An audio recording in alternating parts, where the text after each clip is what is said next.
Hey guys, this is going to be our deck tech for what I'm entitling Bitter Abzan. So the goal of this deck is to, instead of gaining card advantage through Dark Confidant, to get card advantage through Bitter Blossom. Bitter Blossom, if you're not familiar, gives you a 1/1 Black Fairy token with flying every turn, and you lose a life. So it kind of outgrinds by having a swarm of tokens to either chump, block, whatever. But Bitter Blossom was kind of the focus for a card that I wanted to fit into an Abzan shell and see how it worked. So Bitter Blossom is a 3 of in this deck, and a powerful 2-drop. Aside from that, we have a set of Planeswalkers that kind of work in tandem with Bitter Blossom and token strategy. To start, we'll go look at Nissa since she's first on the curve. Nissa does a fantastic job of protecting herself, puts a 0/1 plant on the battlefield every turn, unless of course you're pumping your team with her -2 to put a +1/+1 counter on each of them. And then her ultimate is obviously, it's not game ending, but it's one of those that puts you in a position to win. Next in the curve is Sorin. Sorin, for anyone who's played Standard recently, fits really well into a tokens theme or who's seen black-white tokens as a deck strategy in Modern. Fits really well into the theme of tokens. Pumps your 1 or 0/1 plants to make them 1/1s that gain lifelink. And he produces tokens himself. His emblem, of course, is also very powerful against creature-based strategies. The last Planeswalker is a 1/of Ajani, Mentor of Heroes. This is a little smaller print, so we'll zoom in a little bit. Distribute 3 +1/+1 counters on 1, 2, or 3 creatures you control. Look at the top 4, find an aura creature or planeswalker and put it in your hand, rest on the bottom. And then his -8 is you gain 100 life for those of you, again, who are unfamiliar with it. But this card is incredibly powerful with pumping your team if you need it, or at creating card advantage, grabbing another walker, grabbing another siege rhino, etc. So Johnny Mentor of Heroes does a fantastic job at the 5-drop slot of just creating card advantage and putting you ahead. So aside from our Planeswalkers and general token strategy, your early game is mostly Inquisition or Thoughtseize. For those unfamiliar, this is the sorceries are fairly typical Abzan. 4 Lingering Souls fits well with the token theme. Obviously, it's really good value in terms of you can discard it to Lily, stuff like that. Just as a powerhouse. And Inquisition and Thoughtseize are hand control. You pick out their early threats or things that can interact with your creatures / enchantments / whatever. So that's pretty typical Abzan. 3 Path to Exile, 3 Abrupt Decay. I'm running 2 Abzan Charm just because we aren't running Bob. This gives you a little bit more card advantage and gives you some flex in terms of what you can do with it. You can put 2 +1/+1 counters on 1 or 2 creatures, which fits really great with a token theme. You can exile a target creature with power 3 or greater, draw cards. It's just an overall versatile spell that I think is underplayed, but of course it is a 3-drop.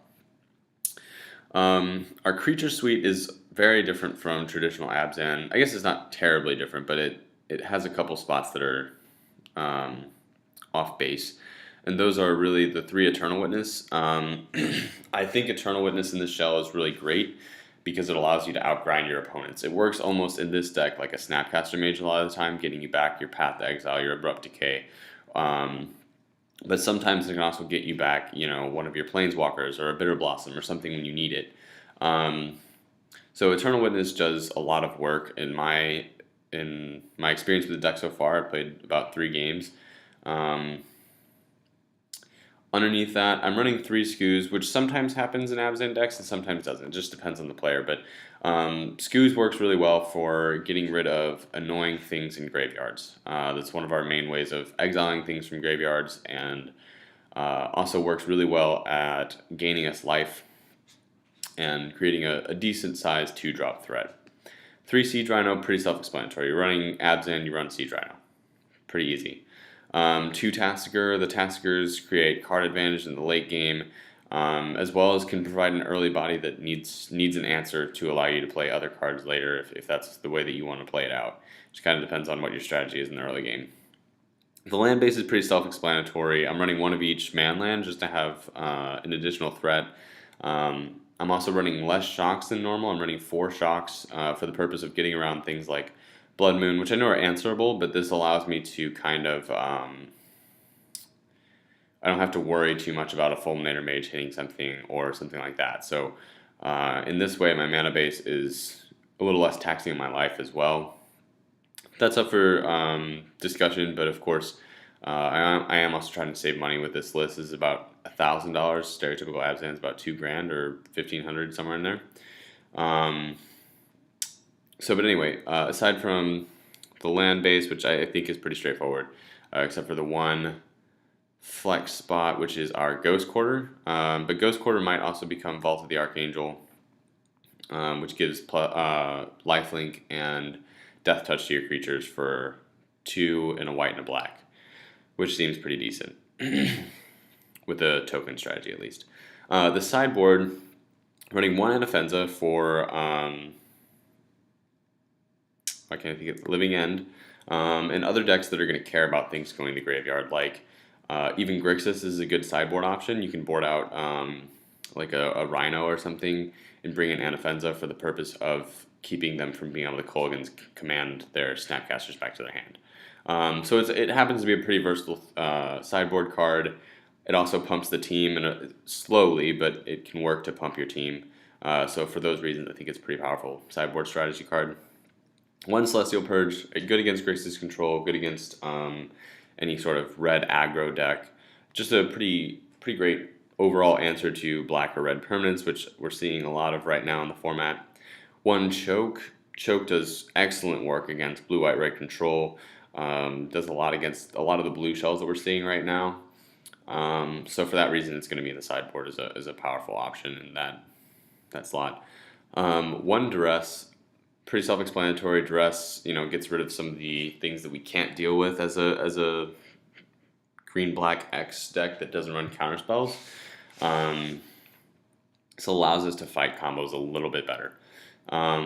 2 Kitchen Finks. This is obviously for burn matchups or for grindier matchups that have a lot of spot removal, but it just provides something that's going to come back, and that's annoying for opponents. So Kitchen Finks is pretty sweet in that slot. 2 Leyline of Sanctity. This is for any deck that's going to beat you in an unfair way, and I say that in quotations, but things like Storm, things like even it's great against Burn, obviously, but it does a lot of things to prevent targeting. The 1 Leyline of the Void. Leyline of the Void and Nihil Spellbound do the same thing. So Leyline of the Void is great against Grixis. It shuts down decks from using their graveyard, so it's a very efficient. Well, I take that back. It's not the most efficient answer, but if you can turn 0 it, it's pretty fantastic. It shuts down Snapcaster Mage, a lot of annoying things that can outgrind you, because this deck is going to be able to outgrind a lot of different decks.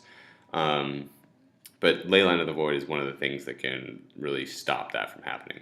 Nihil Spellbomb does a similar thing, but it's more in terms of like a relic effect where it does it once. Fortunately, it sacrifices itself, so you can get it back with Eternal Witness instead of having to exile it and never see it again. So that's kind of nifty. So Nihil Spellbomb is good for that.